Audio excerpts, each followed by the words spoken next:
सन्ततं महादेव प्रियसुतं गुणयुतं महाप्रसन्नगणपतिम्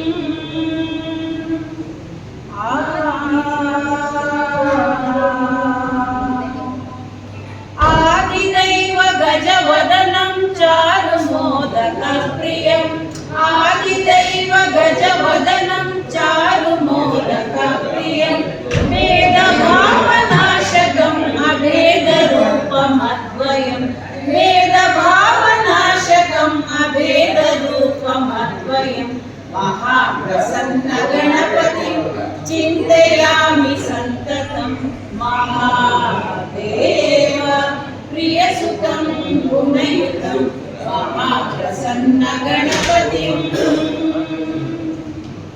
महामहिमदेवेश माण्डव्यपुरसुस्थितं महामहिमदेवेश माण्डव्यपुरसुस्थितं निराकृतिं निरामयम् अशेषभक्तपालकं निराकृतिं निरामयम् अशेषभक्तपालकं महाप्रसन्नगणपतिं चिन्तयामि सन्ततं महादेव प्रियसुतं गुणयुतं महाप्रसन्नगणपतिम्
ಈಗ standing table ಇಲ್ದೇನೆ ಮಾತನಾಡೋದು ಕಷ್ಟ. ಅದಕ್ಕೆ ನಾನು ಮುಂದೆ ಮಾತಾಡ್ತೀನಿ. ಯಾಕಂದರೆ ಸ್ವಲ್ಪ ಆರೋಗ್ಯವು ಕೂಡ ಚೆನ್ನಾಗಿದೆ. ಅದರಿಂದ ಅನ್ಯತಾ ಭಾವಿಸ್ಕೊಳ್ಳಿ.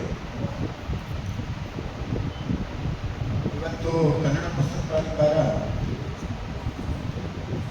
ಒಂದು ವಾರದ ಹಿಂದೆ ಅಂತ ಕಾಣಿಸುತ್ತೆ ಮಂಡ್ಯದ ಕರ್ನಾಟಕ ಸಂಘದಲ್ಲಿ ಏನು ತಮ್ಮ ಕಾರ್ಯಕ್ರಮಗಳನ್ನು ಈಡೇರಿಸಬೇಕು, ತಮ್ಮ ಉದ್ದೇಶಗಳನ್ನು ಈಡೇರಿಸಬೇಕು ಅನ್ನುವ ಕಾರಣಕ್ಕಾಗಿ ಜಿಲ್ಲಾ ಜಾಗೃತಿ ಸಮಿತಿಯನ್ನು ರಚಿಸಿ ಅದಕ್ಕೆ 15 ಜನರನ್ನು ನಾಮಕರಣ ಮಾಡ್ತೀವಿ. ನನ್ನ ಅಧ್ಯಕ್ಷತೆ ವಿಶೇಷವಾಗಿ ಕೃತಜ್ಞತೆಯನ್ನು ಸಲ್ಲಿಸ್ತೇನೆ. ಎಲ್ಲ ಜಿಲ್ಲೆಗಳಲ್ಲಿ 10 ಜನ ಇದ್ದರೆ ನಮ್ಮ ಜಿಲ್ಲೆಗೆ ಮಾತ್ರ 15 ಜನ ಕೊಟ್ಟಿದ್ದಾರೆ. ಮಂಡ್ಯದ ಹಿರಿಮೆ. ಆದರೆ ದುರಂತ ಏನಂದರೆ ಇತ್ತೀಚಿನ ದಿನಗಳಲ್ಲಿ ಮಂಡ್ಯದ ಹಿರಿಮೆ ಕಡಿಮೆ ಆಗ್ತದೆ. ರಾಜಕೀಯವಾಗಿ ಕಡಿಮೆ ಆಗಿದೆ, ಸಾಹಿತ್ಯಿಕವಾಗಿಯೂ ಕೂಡ ಕಡಿಮೆ ಆಗಿದೆ ಅಂತ ಹೇಳೋದು ತೊಂದರೆ ಇಲ್ಲ. ಅಂದರೆ ಮೌಲಿಕವಾದಂಥ ದೃಷ್ಟಿಯಲ್ಲಿ ಆದರೆ ಪುಸ್ತಕ ಪ್ರಾಧಿಕಾರದವರು ಮಂಡ್ಯದ ಘನತೆ ಕಡಿಮೆ ಆಗ್ತಾ ಇರ್ತಕ್ಕಂಥ ಸಂದರ್ಭದಲ್ಲಿ ಹಿರಿಮೆಯನ್ನು ಕೊಟ್ಟಿದ್ದಾರೆ. ಅದಕ್ಕೆ ಕಾರಣ ಮಾನಸ ನಮ್ಮ ಜಿಲ್ಲೆಯ ಅಳಿಯ ತನ್ನ ಮಾವನ ಮನೆಗೆ ಗೌರವವನ್ನು ಕೊಟ್ಟಿದ್ದಾರೆ. ನಿಮ್ಗೆ ಗೊತ್ತಾಗ ಶ್ರೀಮತಿ ಮಂಜುಳಾ ಅಂತ ಮಂಜುಳಾ ಮಾನಸ ಯಾಕಂದರೆ ಮಾನಸ ಅನ್ನೋದು ಕೂಡ ಹೆಣ್ಣು ಮಗಳ ಹೆಸರು ರೀತಿಯನ್ನು ಕಾಣ್ತಾ ಇರೋದ್ರಿಂದ ಮಂಜುಳಾ ಮಾನಸ ಅನ್ನುವಂಥದ್ದು ಗಂಡಾಗಿ ಪರಿವರ್ತನೆ ಆಗ್ತದೆ. ನಾನು ಸರ್ಕಾರಿ ಶಾಲೆ, ನಿಮ್ಮ ಎದೆಯೊಳಗೆ ಅಕ್ಷರ ಬಿತ್ತಿದವಳು, ನಿಮ್ಮ ಕಣ್ಣುಗಳಿಗೆ ಜಗವ ತೋರಿಸಿದವಳು, ನಿಮ್ಮ ದನಿಗೆ ಜೀವ ಕೊಟ್ಟವಳು, ನಿಮ್ಮ ಕೈಗೆ ಲೇಖನಿಯ ಅಸ್ತ್ರ ಕೊಟ್ಟವಳು, ನಿಮಗೆ ಆತ್ಮಸ್ಥೈರ್ಯದ ರೆಕ್ಕೆ ಕಟ್ಟಿದವಳು ನಾನು ಸರ್ಕಾರಿ ಶಾಲೆ. ನನ್ನ ಮಡಿಲೊಳಗೆ ಹಾಡಿ ಬೆಳೆದವರು ನೀವು, ನನ್ನ ಒಡಲಿಗೆ ಬೀಗ ಜಡಿಯಲು ಮುಂದಾದಿರ. ನನ್ನ ಮಡಿಲೊಳಗೆ ಹಾಡಿ ಬೆಳೆದವರು ನೀವು, ನನ್ನ ಒಡಲಿಗೆ ಬೀಗ ಜಡಿಯಲು ಮುಂದಾದಿರ. ಪ್ರಭುತ್ವವೇ ನನ್ನನ್ನು ಚಿತೆಗೆ ಏರಿಸುತ್ತಿರುವಾಗ ಕೈಕಟ್ಟಿ ಕುಳಿತಿರ. ನನ್ನ ಕೈಕಾಲು ದೇಹ ಸುಟ್ಟು ಹೋಗುತ್ತಿರುವಾಗ ನೀವು ಮೌನದ ಕಲ್ಲು ಬಂಡೆಗಳಾಗಿರ. ನಾನು ಈಗಲೂ ಕಾಯುತ್ತಿದ್ದೇನೆ ಒಂದೇ ಒಂದು ಚಿಕಿತ್ಸೆಗಾಗಿ. ನಾನು ಈಗಲೂ ಕಾಯುತ್ತಿದ್ದೇನೆ ಒಂದೇ ಒಂದು ಚಿಕಿತ್ಸೆಗಾಗಿ, ಮೂಲಭೂತ ಸೌಕರ್ಯಕ್ಕಾಗಿ, ನೂರಾರು ಮಕ್ಕಳ ಕಲರವಕ್ಕಾಗಿ, ನೂರಾರು ಮಕ್ಕಳ ಕಲರವಕ್ಕಾಗಿ. ಯಾಕೆಂದರೆ ನಾನು ನಿಮ್ಮವ್ವ, ನಾನು ನಿಮ್ಮವ್ವ, ನಿಮ್ಮನ್ನೆಲ್ಲ ಹಡೆದವ್ವ ಪೊರೆದವ್ವ, ನಿಮ್ಮನ್ನೆಲ್ಲ ಹಡೆದವ್ವ ಪೊರೆದವ್ವ ನಾನು ಸರ್ಕಾರಿ ಶಾಲೆ. ಧನ್ಯವಾದಗಳು. ಇವರ ಸಹಯೋಗದಲ್ಲಿ ಮನೆಗೊಂದು ಗ್ರಂಥಾಲಯ ಅನುಷ್ಠಾನ ಮತ್ತು ಮನೆ ಮನೆ ಕವಿಗೋಷ್ಠಿಯ ಕಾರ್ಯಕ್ರಮವನ್ನು ಇಲ್ಲಿ ಹಮ್ಮಿಕೊಳ್ಳಲಾಗಿದೆ. ಈ ಒಂದು ಕಾರ್ಯಕ್ರಮದ ಅಧ್ಯಕ್ಷತೆಯನ್ನು ವಹಿಸಿರ್ತಕ್ಕಂಥ ಕನ್ನಡ ಪುಸ್ತಕ ಪ್ರಾಧಿಕಾರದ ಅಧ್ಯಕ್ಷರಾದ ಡಾಕ್ಟರ್ ಬಾಲಸರ್ ಅವರು ಹಾಗೂ ಈ ಕಾರ್ಯಕ್ರಮವನ್ನು ಉದ್ಘಾಟಿಸಿಕೊಟ್ಟಂತಹ ಕರ್ನಾಟಕ ಸಂಘದ ಅಧ್ಯಕ್ಷರಾದ ಪ್ರೊಫೆಸರ್ ಜಯಪ್ರಕಾಶ್ ಗೌಡ್ರೆ ಹಾಗೂ ಪ್ರಾಸ್ತಾವಿಕ ನುಡಿಗಳನ್ನು ನಡೆದಂತಹ ರಾಜ್ಯ ಉಪಾಧ್ಯಕ್ಷರು ಜನಪರ ಸಾಹಿತ್ಯ ಪರಿಷತ್ ಶ್ರೀ ಸಾಲುಂಡಿ ದೊರೆಸ್ವಾಮಿರವರೇ ಹಾಗೂ ಉಪನ್ಯಾಸ ನೀಡಲು ಆಗಮಿಸಿರ್ತಕ್ಕಂಥ ಎಲ್ಲರೊಳಗೊಂದಾವು ಮಕ್ಕುದಿಮ್ಮ ಟ್ರಸ್ಟ್ನ ಅಧ್ಯಕ್ಷರಾದ ಶ್ರೀ ವಿನಯ್ ಕುಮಾರ್ ಅವರೇ, ಮುಖ್ಯ ಅತಿಥಿಗಳಾದ ಶ್ರೀ ದೇವರಾಜರವರೇ ಹಾಗೂ ಕೆ ಎನ್ ರಾಘವೇಂದ್ರರವರೇ, ಕಾಸವಾಡಿ ಮಹಾದೇವ್ರವರೇ ಮತ್ತು ಪವಿತ್ರರವರೇ ಮತ್ತು ಇದರ ಆಯೋಜಕರಾಗಿರ್ತಕ್ಕಂಥ ರಾಜ್ಯಾಧ್ಯಕ್ಷರಾದ ಜನಪರ ಸಾಹಿತ್ಯ ಪರಿಷತ್ತಿನ ಡಾಕ್ಟರ್ ಮಹೇಶ್ ಚಿಕ್ಕಲ್ಲೂರವರೇ ಹಾಗೂ ಡಾಕ್ಟರ್ MS ಅನಿತಾ ಮಂಗಲರವರೇ, ಇಲ್ಲಿ ಭಾಗವಹಿಸಲು ಆಗಮಿಸಿರ್ತಕ್ಕಂಥ ಎಲ್ಲ ಕವಿಗಳೇ ಮತ್ತು ಇಲ್ಲಿ ನೆರೆದಿರ್ತಕ್ಕಂಥ ಎಲ್ಲ ಆತ್ಮೀಯರೇ. ಪ್ರೊಫೆಸರ್ ಜಯಪ್ರಕಾಶ್ ಗೌಡರು ಪುಸ್ತಕ ಎಷ್ಟು ಪ್ರಮುಖ ಸ್ಥಾನವನ್ನು ಅಲಂಕರಿಸುತ್ತೆ ನಮ್ಮ ಜೀವನದಲ್ಲಿ ಹಾಗೂ ಅದರ ಒಂದು ಉಪಯುಕ್ತತೆ ಏನು ಅಂತ ಬಹಳ ಚೆನ್ನಾಗಿ ವಿವರಿಸಿದ್ದಾರೆ.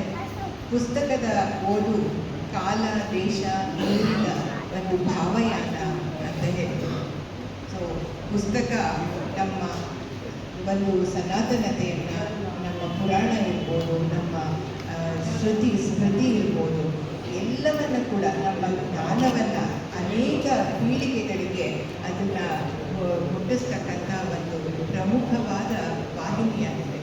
ಸೊ ಈ ಒಂದು ನಿಟ್ಟಿನಲ್ಲಿ ನಮ್ಮ ಮಂಡ್ಯದವರೇ ಆದ ಕನ್ನಡ ಸಾಹಿತ್ಯ ಪರಿಷತ್ತಿನ ಅಧ್ಯಕ್ಷರಾದ ಜಿ ನಾರಾಯಣರವರು ಪುಸ್ತಕಗಳನ್ನು ಒಂದು ಗಾಡಿಯ ಮೇಲೆ ಇಟ್ಕೊಂಡು ಬೆಂಗಳೂರಿನಲ್ಲಿ ಅದನ್ನು ಮನೆ ಮನೆಗೆ ತಲುಪಿಸೋದಕ್ಕೆ ಅವರು ಪ್ರಯತ್ನ ಪಟ್ಟರು. ಅದರಲ್ಲಿ ಸಾಕಷ್ಟು ಯಶಸ್ವಿಗಳು ಆದರು. ಈ ಒಂದು ಕಾರ್ಯಕ್ರಮ, ಗ್ರಂಥಾಲಯದ ಕಾರ್ಯಕ್ರಮ, ಇನ್ನೂ ಅದಕ್ಕಿಂತಲೂ ದೊಡ್ಡದಾಗಿ ಮನೆ ಮನೆಗೆ ತಲುಪುವಂಥದ್ದು ಅಂತ ತುಂಬ ಸಂತೋಷ ಆಗುತ್ತೆ. ಹಾಗೆ ಜಿ ನಾರಾಯಣರವರು ಹೇಗೆ ಹಳ್ಳಿ ಹಳ್ಳಿಗೆ ಕನ್ನಡ ಸಾಹಿತ್ಯ ಪರಿಷತ್ತನ್ನು ತಲುಪಿಸಿದ್ರು, ಹಾಗೆ ನಮ್ಮ ಪುಸ್ತಕ ಪ್ರಾಧಿಕಾರದ ಅಧ್ಯಕ್ಷರಾದ ಡಾಕ್ಟರ್ ಮಾನಸರವರು ಮನೆ ಮನೆಗೆ ಹಳ್ಳಿ ಹಳ್ಳಿಗೆ ಗ್ರಂಥಾಲಯಗಳನ್ನು ತಲುಪಿಸುವಲ್ಲಿ ಖಂಡಿತ ಅವರು ಯಶಸ್ವಿಯಾಗ್ತಾರೆ. ಅದು ತುಂಬ ಚೆನ್ನಾಗಿ ಬೆಳೆಯಲಿ ಅಂತ ಹೇಳಿ ನಾನು ಹಾರೈಸ್ತೇನೆ. ಹಾಗೆ ಒಂದು ಪುಸ್ತಕ ಅಂತಂದರೆ ಒಬ್ಬ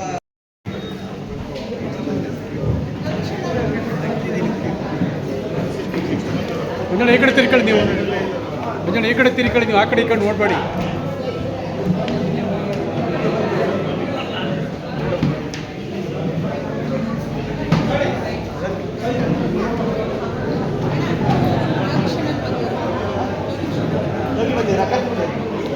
ಮಹೇಶ್ ಸರ್ ಮುಂದೆ ಸರ್ ಹಿಂಗೆ ಆ ಕಡೆ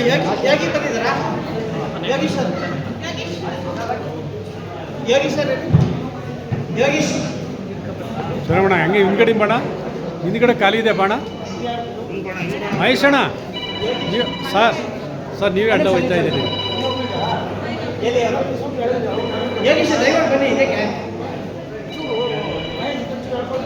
ಮಾದೇವ್ ಈ ಕಡೆ ತಿರ್ಕೊಳ್ಳಿ. ಆ ಸ್ಟೆಪ್ಪಲ್ಲಿ ನಿಂತ್ಕೊಂಡು ಕೆಳಗಡೆ ಆಗಲ್ವಾ ಸರ್? ಹಿಂದೆ ಬಂದ್ಬಿಡಿ ಸರ್, ಎಲ್ಲರಿಗೂ ಹಿಂದೆ ಹೊಂಟೋದ್ರೆ ನೀಟಾಗಿ ಕವರ್ ಆಯ್ತದೆ. ಹಿಂದೆ ತಗೋತಾ ಇಲ್ಲ, ನಾವು ಹಿಂದೆ ತಗೋತಾ ಇಲ್ಲ. ಹಿಂದಕ್ಕೆ ಬನ್ನಿ ಅದೇ ಹೇಳ್ತಾ ಇದ್ದೀನಿ, ಹಿಂದಕ್ಕೆ ಬನ್ನಿ ಅಂತ ಯಾರು ತಗೋತೀನಿ ಅವರ.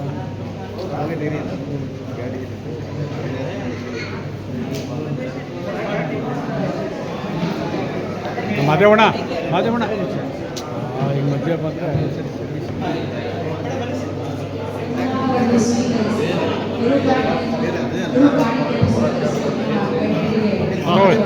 ಈಗ ತಗೊಳ್ಳಿ.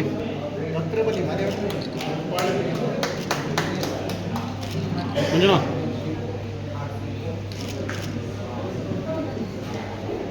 ಹಾಗೇರಪ್ಪ ನಿಮಿಷ.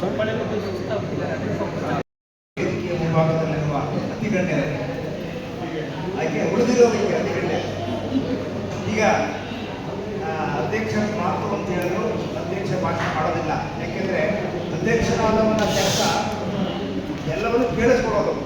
ನೀವು ಅಲ್ಲಿ ಕುಳಿತು ಕೇಳಿಸ್ಕೊಂಡಿರ್ತೀರಿ, ನಾ ಇಲ್ಲಿ ಕುಳಿತು ಕೇಳಿಸ್ಕೊಂಡಿರ್ತೀನಿ ಅಷ್ಟೇ. ಅದರಿಂದ ಮಾತಿಗೆ ಅವಕಾಶ ಇಲ್ಲ ಅಧ್ಯಕ್ಷ ಸ್ಥಾನಕ್ಕೆ. ಅದು ಮೊದಲಿಂದಲೂ ಆಗಿದೆ. ಇಲ್ಲಿ 3 ರೀತಿಯ ಕಾರ್ಯಕ್ರಮಗಳು. ನಮ್ಮ ಚಿಕ್ಕಲ್ಲವರ ಮಹೇಶ್ ಚಿಕ್ಕಲ್ಲವರ ವ್ಯಕ್ತಿತ್ವವೇ ಹಾಗೆ. ಒಂದು ಮಾಡೋದಂದ್ರೆ ಅವ್ರು 3 ಮಾಡೋದು. ಅದು ಅವರ ಸಾಹಿತ್ಯ ಪ್ರೀತಿ. ಹಾಗಾಗಿ ಅವರಿಗೆ ನೀವೆಲ್ಲರೂ ಒಂದು ದೊಡ್ಡ ಚಪ್ಪಾಳೆ ಹಾಗೆ ಈಗ ತಾನೇ ನಮ್ಮ ಪವಿತ್ರ ನಾಗರಾಜ್ ಅವರು ಮಾತಾಡಿದ್ರು, ನನಗೆ ನರ್ವಸ್ ಆಗ್ತಾ ಇದೆ, ಏನು ಮಾತಾಡೋಕ್ಕಾಗೋದಿಲ್ಲ ಅಂತ ಹೇಳಿ ಎಲ್ಲರಿಂದ ಅತ್ಯುತ್ತಮವಾದ ಸಂದೇಶವನ್ನು ಕೊಟ್ಟರು. ಅವರಿಗೊಂದು ನಾನು ಕಾಣ್ತೀನ ಸರ್, ನೀವೇ ಮೇಯ್ನು. ನೀವೇ ಮೇಲೆ ನಮಗೆ ಯಾರಿಲ್ಲ ಅಂದ್ರೆ ನೀವು ಬರ್ಲಿಕ್ಕೆ ಕಾಣಲೇಬೇಕು ಸರ್. Ready sir, please.